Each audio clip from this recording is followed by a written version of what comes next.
Hi, I'm Celeste Jonson from Celeste Jonson International, and I'm excited to share with you what I do. Every day I have the opportunity to encourage and inspire kingdom entrepreneurial women that are 55 plus. I help them to navigate the various transitions in their lives. It could be things like, retirement is approaching, or the empty nest that they're facing, or it could be looking at their legacy and wanting to design what it should look like. It's extraordinarily exciting because what I really want them to do is to become clear of their God-given assignment. I believe all of us came with a given assignment, something that we were charged to do uniquely, because all of us have different things, different gifts and talents, and it's up to us to identify them, grow them, and become our personal best. So what I do day to day is to help women in particular do that. I think women are the force for the future. We love men. We want to keep them around for sure. But it's the women leaders, the women that really make things change, the women in the household that really navigates and makes things happen. So it's my delight and pleasure to encounter and engage with them every single day. And what's interesting, I think what gives me my power, my superpower, what makes me great, is that I absolutely love what I do. And it shows. When I'm out there and I'm speaking, training, singing, coaching, any of those capacities, I just come from my head and not from my head, from my heart and my soul. That's what happens instead of just my head. And people feel it. They feel the authenticity of it. And I think that's critical as an entrepreneur in particular, but I think it's true for everyone. So that really leverages me when I'm in the marketplace. And I'm delighted to know when people come up to me and say, "You really touched my heart," or "I really felt that." Because when you start tapping into the emotion of a person, that's when things start changing. And so every day, what a privilege it is to be able to design what I do and then to walk it out. And so that's me, Celeste Jonson. It's an exciting pathway that I'm on. And I think I encourage all of you to consider some level of entrepreneurial activity, maybe not full out, or maybe full out, but one way or the other. Look at your gifts, your talents, your abilities, hone them, and give them back to the world.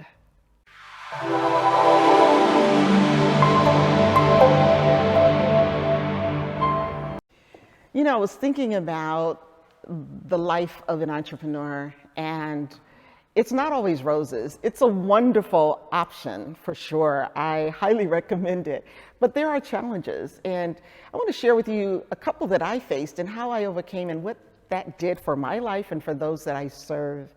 One of them, and one of the toughest ones I had, was really navigating grief. Grief while I am in a role to inspire other people. I'm trying to encourage and inspire other people, and I'm feeling levels of despair that I never experienced before. Years ago, I lost my mom and my sister 18 days apart. It was extremely tough, yet I still needed to work. So what do you do when you're in the role to inspire others and you need inspiration? Well, I did come to terms with it eventually. Certainly everybody's grief process is different, but I did come to terms and understand that if you lean into it, the advantage of understanding it allowed me to come alongside others who were experiencing it as well and be able to connect and relate to them even more effectively than before. So that was one challenge. And I think, quite frankly, I'm still dealing with it because it hasn't totally gone away, but it gets more manageable. There was another major challenge that I undertook. And this was, I initiated it, but it was really tough. When I became a speaker and a trainer, which is what I do for a living, I didn't have a rags to riches story. I hadn't overcome any major obstacles. So I figured I need to do something or get my own story. And what I decided to do led me to New York City. So what's in New York? I remember it was a cold morning. It was very, very early, dark in Manhattan, New York. And myself and 35,000 of my favorite friends and we started running the New York City Marathon. Yes, that's right. I went from not running at all to challenging myself to a marathon because I figured if I did that, maybe I'd have a story. So I remember though, when we were running, everything was going just fine until about mile 20. At mile 20, that's when the difficulty and the challenge came because I got a cramp in my left leg. Never had cramps in any of my training before. This was the first time. And I knew I could not focus on the cramp because whatever you focus on gets bigger. That's true in life. So I couldn't focus on that because I didn't want it to get worse. So I said, okay, proactively, I started thinking about the rain. It did rain. I shifted my thoughts to the rain. I shifted my thoughts to my headset. I had my music going, so I consciously started thinking about the music. And then finally, in that effort, I started thinking about the fact that when I finished this race, I'd have something to talk about. And that really helped me. And I tell you, the pain went away, right into my right leg. No kidding. I said, oh my God, I've got to do this all over again. And I remembered at that point a poem that I had written about a year prior to the race. And I started talking to myself because sometimes talking to yourself is the only time intelligent conversation takes place, right? So the poem went like this. It says, "It's not over till I win." That's the name of it. It says, "When current results are different than what I thought when I began, I must not quit, but keep repeating, it's not over until I win. When problems and changes are all around me and I can't seem to find a friend, I must say to myself once more, it's not over till I win. It's not over, no, not over. I must know this deep within, in my mind, my heart, and my spirit. It's not over till I win. I will never give up. I won't ever give in. I will never give out. It's not over till I win. Say it every morning, through good, through bad, through thick and thin. Every day I say with conviction, it's not over until I win." And I was able to go across the finish line 5 hours, 11 minutes, and 51 seconds later. Yay. I tell you, what you do is when you're facing difficulties, and we all will, we need to shift our mind, use our mind to shift from looking at the problem to looking at what you want. Focus on what you want, not what you don't want. That's a takeaway secret that I learned that day, and I applied it ever since.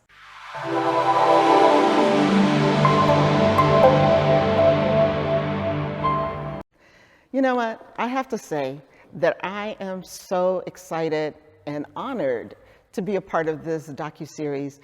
The idea of learning the making of an entrepreneur is incredibly important. And I think what Shay is doing, and I say congratulations to him and his team, as we are looking into the insights of entrepreneurs, because entrepreneurs really make an impact on the world. And in many ways, we open opportunities for new jobs, we affect the economy, we do all kinds of things that really makes a difference. And this docuseries is going to be one that's also going to impact the world. What I learned along the way that's in alignment with what Che has done, he had a vision and he also had foresight and how to apply that vision. And that's the lesson here. One of them is that vision is very powerful. We absolutely need to have that. Whether you're an entrepreneur or a leader in a corporate environment, whatever it might be, vision is what propels people. It gets people excited.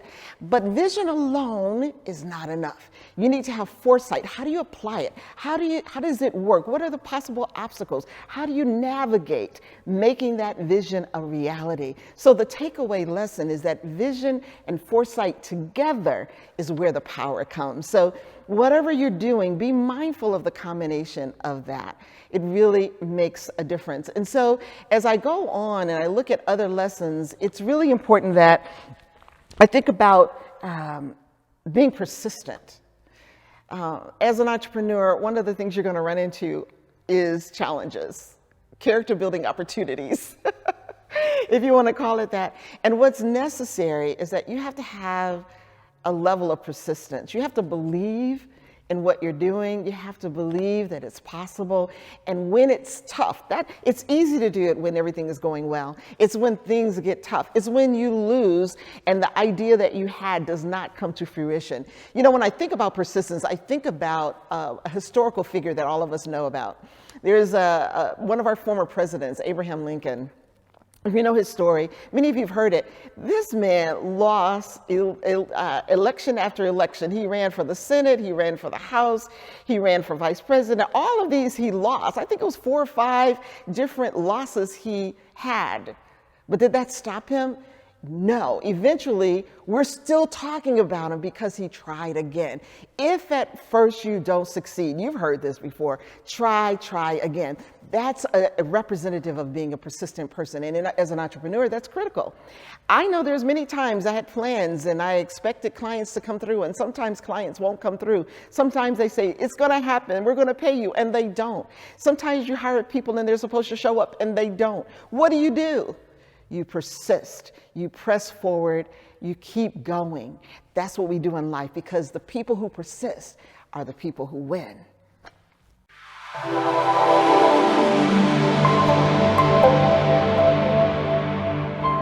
It's a great day. My name is Shay Brown. I just want to speak to you, the speaker, or maybe not even a speaker, right? Maybe you're not a speaker, but you have a message inside of you that you want to release, or maybe you have a story. Right? A story of your life, a story in your career, or maybe as you're listening right now, you're an expert, right? You're an expert at teaching people how to do something. You're an expert at raising kids. And I want you to imagine for a moment that you had an opportunity to share your message or your story on a bigger stage. And I'm going to talk about that in a moment and what that would mean for you if you could reach your target audience. If you're an entrepreneur, if that target audience got associated to the problem that you solve, or if you're a super entrepreneur with sales funnels out there, not only did it get associated to who you were, but they were able to join your list. Now, for other folks, that won't make no sense at all. But for you, the entrepreneur, you know exactly what I'm talking about. I want to invite you over to something called the Comeback Champion Summit. And the whole purpose of the Comeback Champion Summit is really to do one thing, which is one word, and that is possibilities. That's right. When you get a chance to get on stage, you get a chance to do it virtually, and some of you maybe in person, and you get a chance to share your story. So something deep inside of you. I always say your message, because some of you have a message or your expertise. Then guess what happens? 3 things happen. Number 1, you get to make a difference. And isn't that why you are on this earth? I mean, I don't want to get emotional here, but you're really on this earth to make a difference for someone else. Something has happened to you so it can go through you to someone else. And being able to speak on a platform that provides an audience, it's like having a microphone that allows you to help more people faster. So that's number 1. Number 2, when you're on a platform, I'm going to invite you to the Comeback Champion Summit, you get a chance to have more meaning in the world, to have more impact, and to have more influence.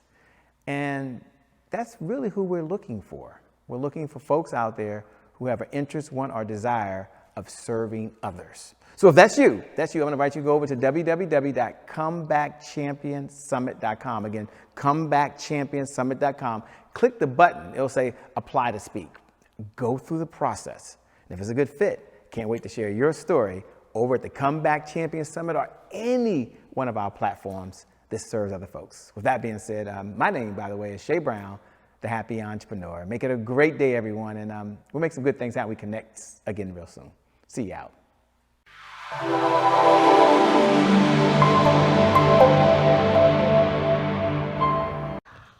What would I say to my 21-year-old self? That's such a great question. Man, I have a list of things, but I'm just going to give you a couple of them that I think will change your life forever if you take notes.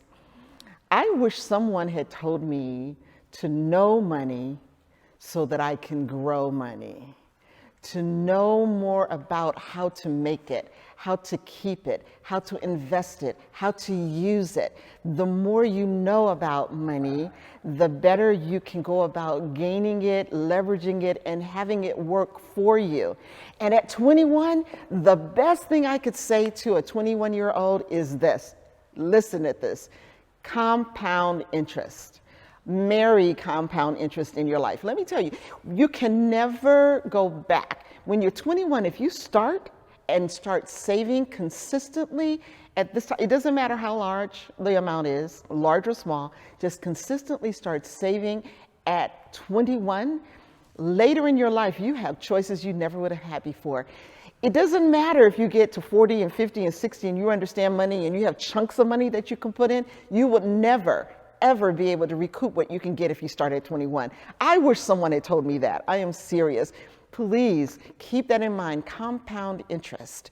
Learn about money, know money so that you can grow your money. And the time to do it is now. Okay, what's another thing? If someone would have told me, oh, I love this, decide to live a regret-free life. Just decide. Here's what I'm talking about. I remember doing a presentation not long ago, and I did some research about regretting things in your life. And there was a woman, her name is Bronnie Ware. She's an Australian nurse. She was palliative care or end of life kind of nurse. And she would engage with people the last 6 to 12 months of their lives. And she would talk to them.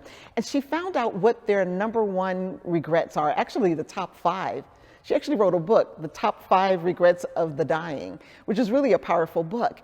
And so I was looking at that thinking that if I look at what people said who are exiting this experience on this side, and I learn from that so that I'm not one of those people that regret, then that could give me a leverage or a heads up, and I can live a life that doesn't have those regrets. And let me tell you, the number one regret was not having the courage to live in alignment with what you wanted to do, but instead was yielding to what other people wanted you to do.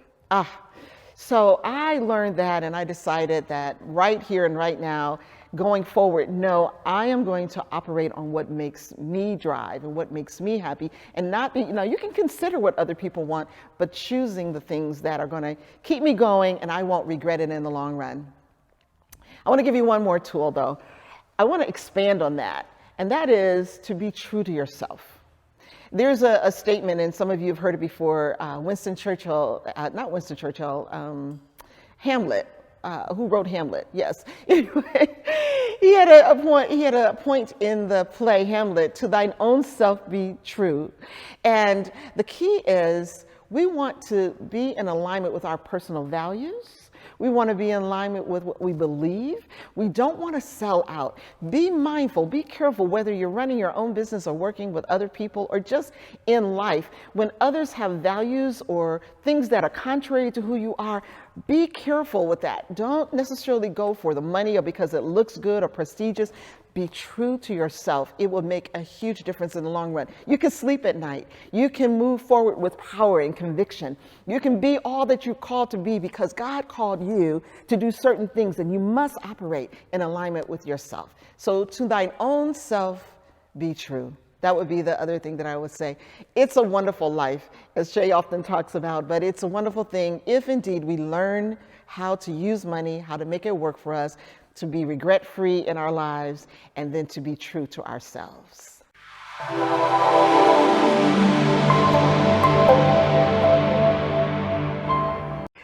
I get a common question. The question that comes to me often is, how you doing, right? And what are you doing? And so I thought I'd share with you some insight, because I think one thing that I've learned when you talk about how are you doing, and people typically say, good morning, how are you doing? And people say, fine, and whatever, so kind of blowing it off. But my answer is great. Absolutely great. Actually, I often tell audiences or ask them to say that to me in response to get used to affirming greatness. And here's what I mean by it. We know that every day is not the same. We know that life has pitfalls and ups and downs and hills and turns and twists. All of those things are real. But it's about your perspective on it. It's about choosing, in light of whatever might be happening, that you're still great. The circumstances could be not so good, but I'm great. So I encourage people, when people ask you how you're doing, I'm absolutely great. Now, again, circumstances may be crazy. They're not great, but I am. And then when I'm asked, like, what are you doing and what's coming forward? Now that really excites me, because let me tell you, I was given a vision, and I heard it. And then I kind of strayed, but then I got a coattail on my coattail, said, you know what, I gave you this to do. So let me give you a backdrop on this. I am assigned to become a global hope ambassador. Let me give you the backdrop on it. So I mentioned, if you've watched the series earlier, that at one point, my mother on, August 29th and September 11th, one of my sisters and my mother both decided to relocate to heaven the same year, 18 days apart from each other. That was tough. That was a punch in the gut, a double punch in the gut. And so you fast forward though, and I'm in grief, we fast forward into 2020, and we all know that the world was hit by a pandemic, right? And so at that time, May 29th of 2020, I'm sitting at my dining room table and I had the newscast on. I'm looking out over the balcony and I hear this message that in the United States, 100,000 souls were lost to COVID. I was shocked. 100,000 souls lost. And that was in a 90-day period we're talking about. And I'm feeling the freshness of grief and projecting that out to 100,000 plus, because all of the family, friends, and loved ones of these people have to be feeling similar to myself. And it just grieved me. And I'm sitting there and saying, God, what do I do? How can I help? I mean, what one person can do? We have to honor those people for sure, and their lives are meaningful and they're gone. What can we do? And the answer that came to me is, Celeste, we do honor the people, but how about countering that negativity with 100,000 voices of hope in action? That's where the vision came from. And so I am on a mission for this being a movement of giving hope to people. And since then, we've gone well over 100,000 people in the United States and all over the world. We have so many challenges right now in our world that it's important that people need a sense of hope, a sense of possibility, that we can get out of the challenges, not just the economy, not just the pandemic, not just, all of the weather and things that are happening. What do we do? So here's my assignment. This is what's coming. I am engaging with people and employing people and asking people to join me in a 100,000 Voices of Hope in Action membership. I have a whole movement where we're going to do a summit and talk about how we can grow and become more effective, how we can learn how to tell our story. Everybody has a story. We've gone through different things, and your story and my story may be just the message that someone needs to hear to be encouraged. So I'm going to help craft that. I had the opportunity of working with major speakers and trainers. One of them is a master storyteller, Mr. Les Brown, and I've learned many things. We bring them in, other people, to help craft the messages so that we can tell, whether it's on a platform or at the PTA or in your own family. It doesn't matter how vast, but if we get a cadre of people all purporting hope to others, I think we could change the world. That's what I'm working on. That's what I'm committed to, and I'm excited about it, and I'm hoping that maybe you will join us as well. So 100,000 Voices of Hope in Action, that's my next step. Celeste Jonson, Global Hope Ambassador. That's me.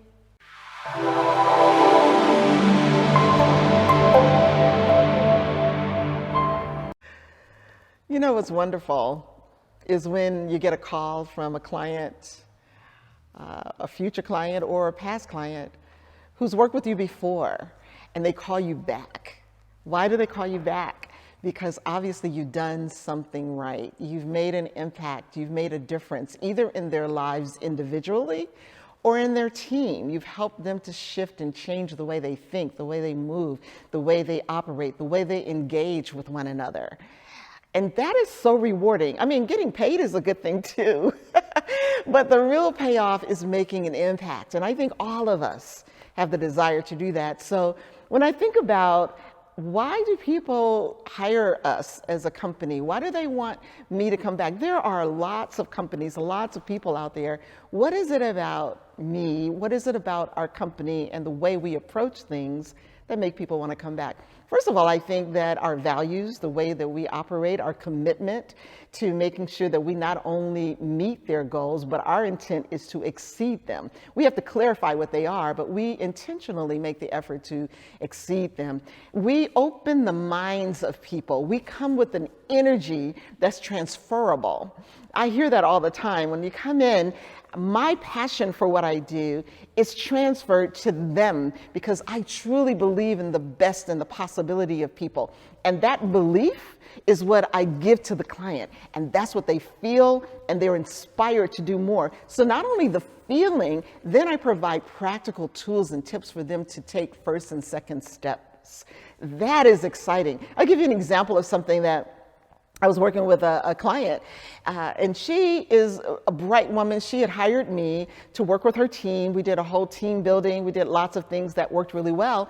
And then she came back to me for one-on-one coaching. She said, hey, I need you to help me do these kinds of things. And what I also do that I think is really powerful is that I look objectively at what's going on. And sometimes that third eye, that outside opinion and view can open up the door that they never saw. And this was an example with this one client. She loved doing mission work. She loved really pouring into, we actually went on a mission trip together. And so there's this one mission that she really loves to support, and she's on the board and she talks about it all the time. She also loves to cook. She does plant-based cooking. She's amazing at that, and she's invited me over and I've tasted her food. So I'm saying to her, have you thought about marrying them together? I call it the Reese's cup, right? The chocolate with my peanut butter, you put them together. I said, have you thought about making a cookbook, because you love to do that, selling the cookbook and the proceeds going to the charity that you love so well? She had never thought about that. She did it, started selling it, and it's an ongoing project that can help her to do two things that she loves. When I come in, that's my goal, is to look at this landscape, to provide insights, suggestions, recommendations, support, encouragement, whatever's needed to help them elevate their lives, to elevate their business, to elevate their team. That's what we do. And I think when people get that, and they say, hey, when I need someone else to come back in for a new injection of energy, a new perspective, call that Celeste Jonson International. They know what they're doing. I love it. It's an honor to be an entrepreneur. It's an honor to pour into people's lives. It's an honor to do what I do. And so what I want to leave you with, whatever your assignment is, first of all, find it. And then develop it and bring it to the world, because then you will be making the difference that we all want to make with our lives.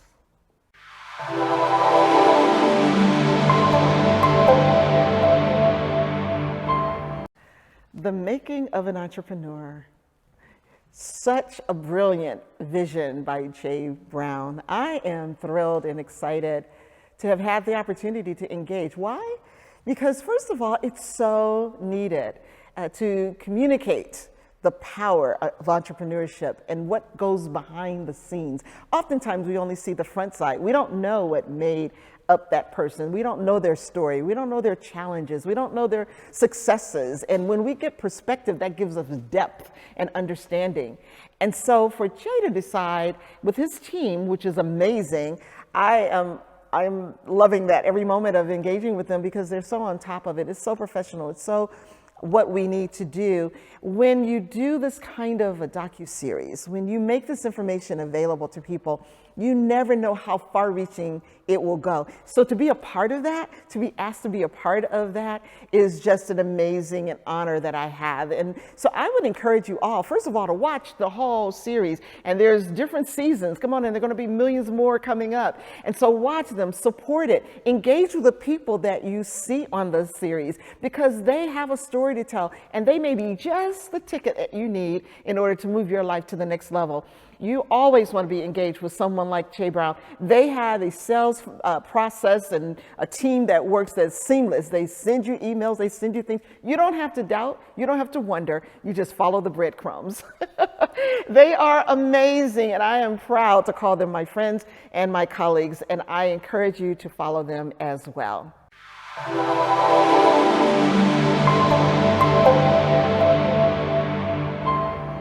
Thank you so much for watching The Making of an Entrepreneur DocuSeries. I just want to take a moment to talk to you. That's right, you that's watching right now. You the mom, or maybe you're the dad, or maybe you're an entrepreneur, or perhaps you're an auntie or uncle, but you're someone out there that has a heart to give, you have a heart to serve, and as you're watching this Making of an Entrepreneur DocuSeries, you may be thinking to yourself, wait a minute, I've had some life lessons, I've had some setbacks, I've had some experiences, I've gone through some things that have helped me become a better person, and I want to take that and I want to release that to other folks. Okay.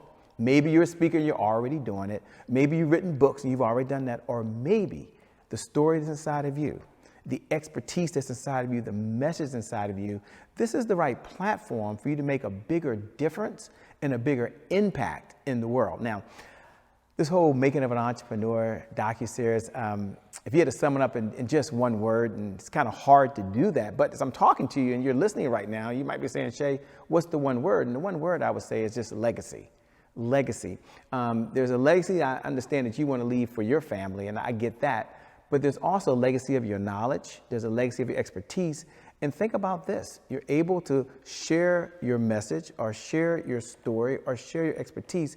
And long after you're gone, they still have a window into the soul of who you are and the impact that leaves behind. If that's you and you someone that's want to get the information, you're someone that's ready to do something bigger than just your business and bigger than just making more money, but you want to have more meaning in the world, do me a favor. Go over to www.themakingofanorentrepreneur.docuseries.com. I know that's a long email, a long address, but I want you to hear it again one more time. themakingofanorentrepreneur.com. Now, when you get there, just put your first name and your last name and your phone number and information in there. Worst case scenario, you have a meeting with the team and decide, hey, me being a cast member, this isn't a good fit, but I had a lot of fun. Best case scenario, you decide to take a step. Folks understand your backstory, understand what you've been through, and the world is much better off while you're here. And when the day comes and you decide to transition and move on, it's still doing very, very well. So with that being said, I just want to pop in. Thanks a lot for watching the Making of an Entrepreneur series. My name is Shay Brown. I want to encourage you to continue to watch, and I'll see you at the next episode. God bless.